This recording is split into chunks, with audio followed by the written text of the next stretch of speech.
தடைகள் வருவதற்கான காரணம் ஒண்ணு பாவம். ஏன் நம்ம வாழ்க்கையில் சில தடை வருது? பாவம்.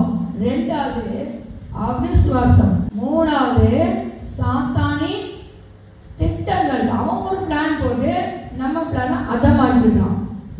நாலாவது சுயநம்பிக்கை.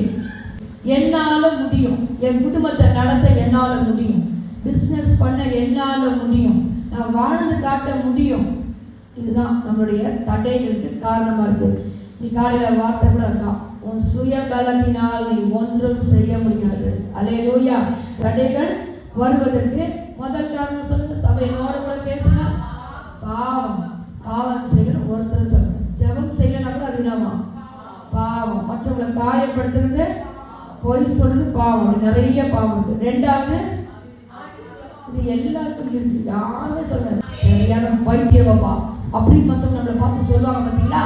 அதுதான் இல்லாது. இதெல்லாம் ஒன்றும் உனக்கு வேலைலாம் கிடைக்காது, உன் வாழ்க்கையில ஒன்றும் பெருசா போகாது அப்படின்னு எல்லாரும் சொல்ற மாதிரி தான் நம்ம இருப்போம். ஆனா அந்த இடத்துல கர்த்தர் நமக்கு செய்வார். நீ நம்புற பார்த்தீங்களா? அதுதான் விசுவாசம். அப்ப இன்னைக்கு தடைகள் கொண்டு வரது ரெண்டாவது ரீசன் என்னது? மூணாவது சாத்தானுடைய திட்டங்கள். நாலாவது வார்த்தைகள். ஒவ்வொரு பிள்ளைகளுடைய இருதயத்துல போய் அவங்க இருதயத்தை மாத்தணும், தட்டைகளை உடைக்கணும். உங்களுக்கு தெரிஞ்சுக்கணும் ஏன் உங்க வாழ்க்கையில தடை. இந்த 4 காரியத்தை ஒரு வாட்டி சொல்லிடுங்க. பாவம். இன்னைக்கு சர்ச்சை இருக்குதுன்னு தெரியும்.